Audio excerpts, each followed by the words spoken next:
n'y a pas de coef. Ça rentre de toi. Ouais, c'est moins de coef, les poissons bougent moins. Ouais. Moins de mouvement.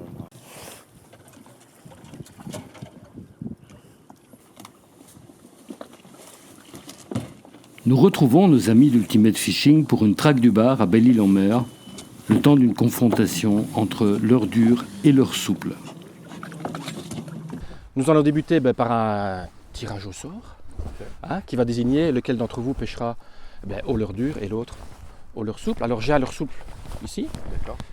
On va faire le petit tirage au sort et je vais demander à Sébastien d'y aller. Vas-y Seb. Allez, c'est parti. C'est parti ici. Eh bien Sébastien, je t'annonce Ah bah ça y est. que tu vas pêcher. C'est moi qui vais me coller au leurre souple. Bon, qui va te coller au leurre souple et tu auras le leurre dur. Ouais. Ok. Voilà. Et à la fin de la journée, on fera notre petit bilan. Ouais, ça marche. On verra laquelle des deux techniques a été la plus rentable. Ok. On va avec plaisir. C'est parti. À tout de suite.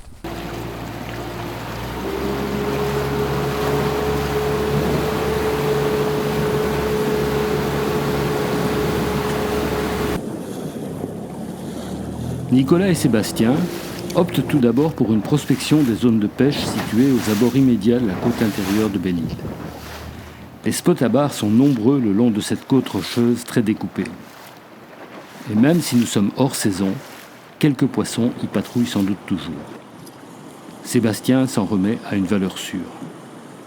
Un super Giant X-Layer Ayou, ça c'est vraiment mon sauve-bredouille. Je dirais qu'en principe, quand on passe ça, surmonté sur une SB67 en 7 grammes, si on touche pas de poisson, c'est qu'il n'y a pas grand poisson à pêcher dans le quartier. C'est vraiment la valeur sûre. Je pense que c'est le leurre souple qui aura fait prendre le plus de barres aux gens. Voilà, un super leurre, super X-Layer Ayou. Voilà. Avec son petit rattle, on est sur un slug. Voilà, donc pêche finesse, pêche finesse.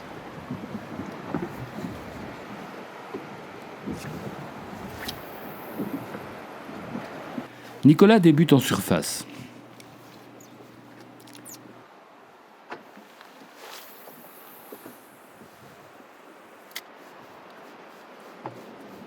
En général, quand je commence une partie de pêche comme ça, je change assez vite de leurre pour essayer de voir s'il y en a un qui provoque plus de touches que l'autre. J'ai vu que j'ai eu une touche tout à l'heure sur la taille 150, je ne regardais pas.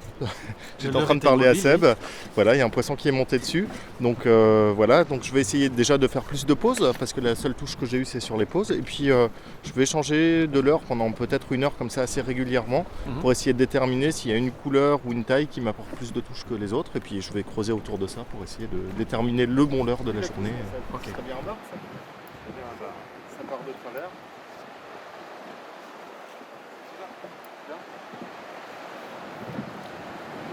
Il a gobé, hein.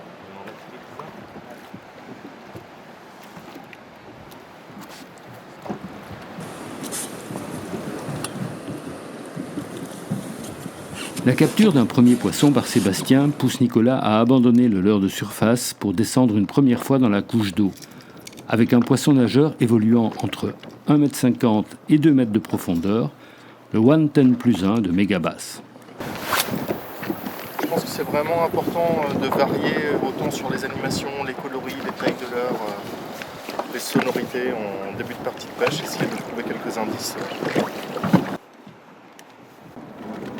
Mais quelques minutes plus tard, c'est encore le leurre souple qui fait parler de lui.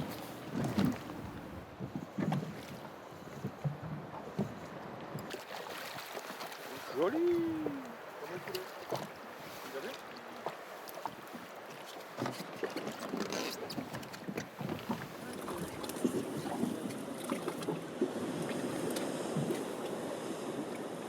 Nicolas, lui, cherche toujours la solution. Je vais changer, je vais mettre un petit poisson nageur là, parce que on voit que Sab il prend des poissons sur un X-Layer, donc une dizaine de centimètres.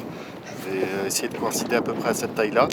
Et il y a des aiguillettes, c'est pas forcément ce que je préfère pêcher, mais je vais voir si au milieu des aiguillettes il n'y a pas autre chose. Voilà, c'est peut-être la taille de la nourriture que ciblent les poissons aujourd'hui. On va essayer ça. Mais seules les orphilles répondent à son nouveau changement de leurre. Nicolas décide alors de prospecter encore plus bas dans la couche d'eau. mis un crankbait qui va me permettre en fait de pêcher encore plus profond, là à 4 mètres. Il y a 3 mètres, 3 mètres 50 d'eau, donc je vais aller taper le fond à chaque fois. L'idée c'est de voir s'il y a des poissons embusqués. Là on a quelques laminaires en dessous, quelques champs d'algues, des langues de sable, c'est assez varié comme fond. Donc je vais aller vraiment à proximité du fond, voir s'il y a des poissons planqués dans les obstacles. De la provoque. Voilà, c'est ça. Et c'est enfin un premier poisson pour le leurre dur. Yes, Nico, crank. Énorme. Joli.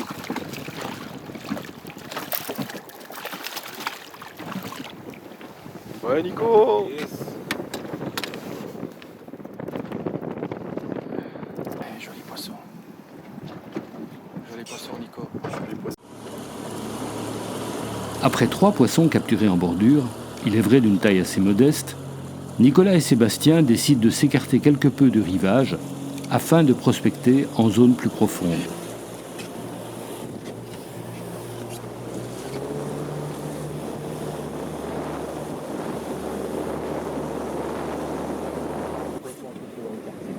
C'est vraiment la valeur. Avec près de 10 mètres de fond et beaucoup de vent, Nicolas a dû troquer son crankbait pour un jig. Mais à nouveau, seules les orphilles semblent apprécier ce changement de leurre dure. Pour Sébastien, il a suffi de pêcher avec une tête plombée plus lourde pour à nouveau prospecter efficacement au voisinage du fond.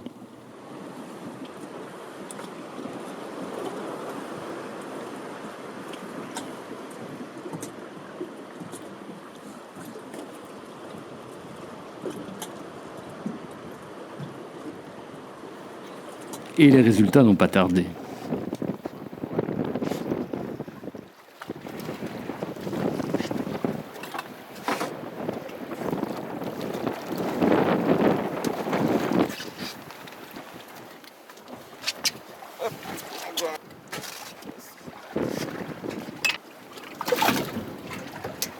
Sébastien n'était cependant pas satisfait du gabarit des bars capturés. Ils étaient d'une taille encore trop modeste à son goût.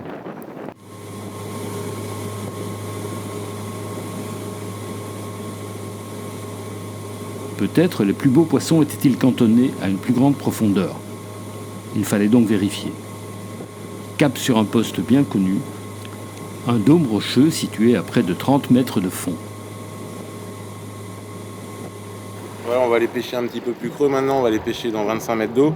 Donc bah forcément, il faut des leurres et des têtes plombées qui soient plus grosses. Donc là, on va passer sur un one-up 5 pouces, pour le même coloris, 63, et on va mettre une tête rolling de 30 grammes. Super tête pour mettre sur les one-up. Et voilà, là, on va pouvoir descendre un peu plus creux. Et j'espère toucher des plus gros poissons. Voilà. On est parti dans le profond. Alors moi je vais essayer avec un jig assez lourd. Je vais essayer de rester bien dans la verticale du bateau et puis de l'animer par petites secousses au-dessus du fond. On va essayer comme ça. Je vais commencer par ça. Boy qui est un jig qui marche très bien en général. Voilà, j'aime bien cette couleur en plus, couleur un petit peu lançon.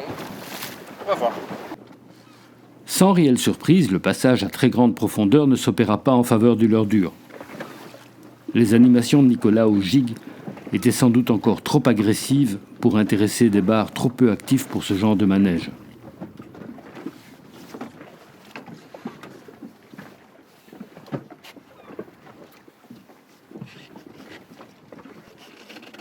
De son côté, Sébastien a pu pratiquer une pêche à la fois douce et creuse, tout en veillant à respecter un paramètre primordial, le contrôle de la bannière. Ouais, très douce. Et puis ce qui est important, c'est en fait de maîtriser la descente du leurre. Parce que souvent, quand on pêche au chat comme ça, on prend souvent une touche à la première descente. Alors ce qui est important, c'est vraiment de contrôler le temps de descente du leurre. Il y a un petit truc tout simple.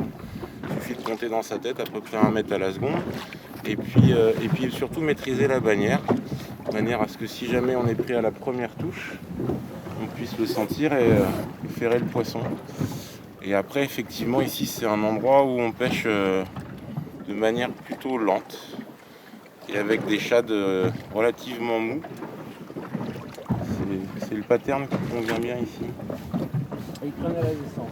Oui, c'est fréquent. Oui, parce qu'ils sont postés au niveau du caillou et le temps que le leurre descende les 20 mètres de la couche d'eau, ils ont largement le temps de le voir descendre.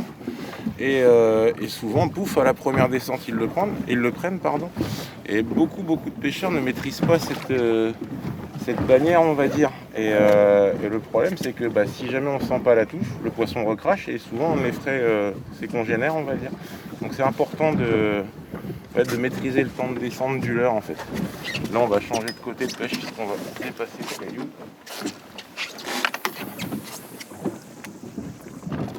Voilà, là le leurre est tombé. On va le laisser descendre un petit peu. On compte et on résorbe la bannière pour rester en contact.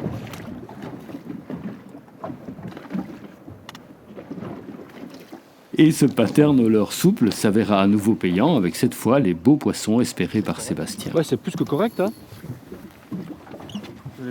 C'est plus que correct, là.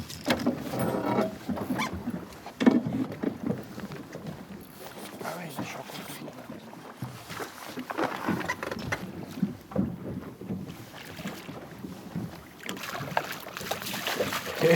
là. Ça va y aller dans l'épisode. Ah, voilà.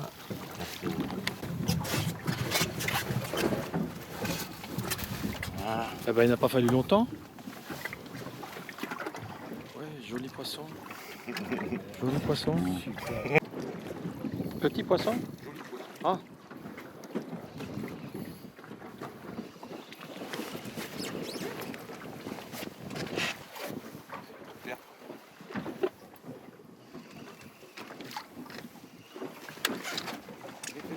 Pas gros fiche. Oh. Rocher Michel. Le rocher a encore parlé. Le rocher a encore parlé. Un joli bar, les gars. Là, on peut parler de bar. Là, on peut parler de bar, oui. Ouais,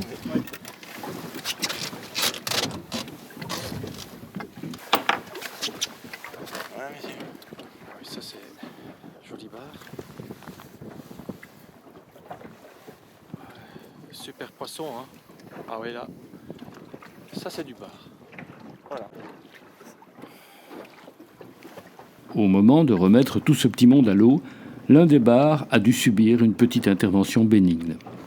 Là, on va devoir piquer ce poisson pour le remettre à l'eau parce qu'en fait, on l'a pêché tout à l'heure là où c'était un peu plus creux. Comme vous pouvez le voir, voilà, il est plein d'air en fait. Donc en fait, on va simplement percer sa vessie natatoire.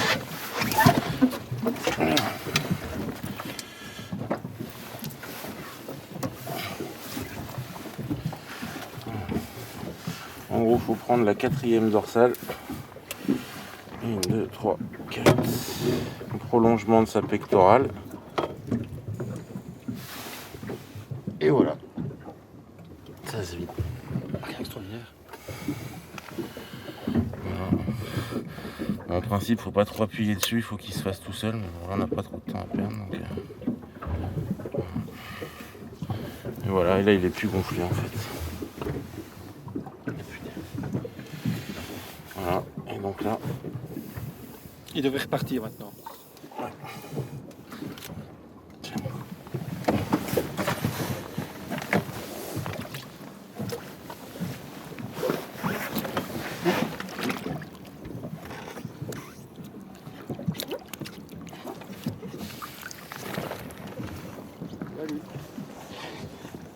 Extraordinaire. C'est magique, hein. C'est beau. C'est magique. Voilà. Bon Nicolas, comme tu le disais il y a quelques secondes, victoire de leurre souple. Ouais, assez net. Hein. Ouais. Assez net. Ouais, je pense qu'on n'est pas non plus à une saison la plus optimum pour le leurre dur, on va dire. Ouais, hein. voilà. Donc, On a fait un petit calcul. Il y a 5 bars pris au leurre souple et un bar pris au leurre dur, au crinque. Oui, ouais. Crinque. C'est Ouais. une technique que tu apprécies apparemment. Ouais, que j'apprécie beaucoup. Et puis c'est vrai qu'en cette période où on a un peu plus de mal à faire monter les barres en surface, c'est pas impossible, mais c'est aujourd'hui ils voulaient pas. C'est bien d'avoir des leurres durs comme ça qui plongent 3-4 mètres sous la surface. Donc j'ai essayé. T'as tout essayé en fait. Hein. J'ai tout essayé. T'as commencé par le dessus, Et puis t'es descendu. voilà, et les seules touches que j'ai eues, et puis poisson que j'ai vu suivre, c'était sur un crankbait, donc alors qu'il plonge assez profond quand même. Ouais.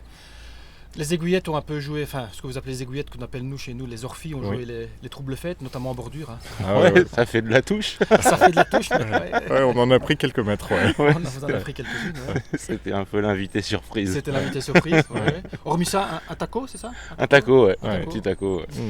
En zone profonde, là, il n'y avait vraiment pas photo. C'est le leurre souple qui Oui. a... Bah, je dirais que c'est un petit peu la caractéristique principale du leurre souple. Il n'y a pas de limite en termes de prospection sur la profondeur, quoi. Donc forcément, dès que c'est creux, bah, on peut aller chercher au fond avec un leurre souple sans aucun problème. Et surtout avec des animations beaucoup plus soft. Nico pêchait au jig, donc c'est sûr, il va au fond. Mais il est obligé d'avoir des animations beaucoup plus rapides, sèches, beaucoup plus Alors, sèches. les jours où les poissons sont vraiment actifs, qui sont en Bien train de sûr. manger, au jig, il n'y a pas de souci, on va les prendre. Par contre, les jours comme aujourd'hui, où c'est des poissons peu actifs, on va dire, bah, c'est vrai que là, le leurre souple, et comme tu l'as fait avec une animation très douce, on s'y y avec ça. Hein. Voilà, mais c'était un bon moment de pêche. Et... Ouais. C'était un super moment de pêche et moi je suis très content d'avoir découvert le pattern de Nico au crank parce que c'est vrai que c'est très très rarement utilisé en mer et ça marche vraiment bien, quoi. Donc ouais, c'est vraiment une méthode à dupliquer et à réemployer. Je pense que si j'avais pas eu de crank aujourd'hui, ça aurait fait 6-0. J'aurais été Fanny. Mais bon, ça m'a sauvé du capot, quoi. Voilà, super. Et écoutez, merci pour ce très bon moment de pêche. Ah bah, merci à vous. Merci à vous.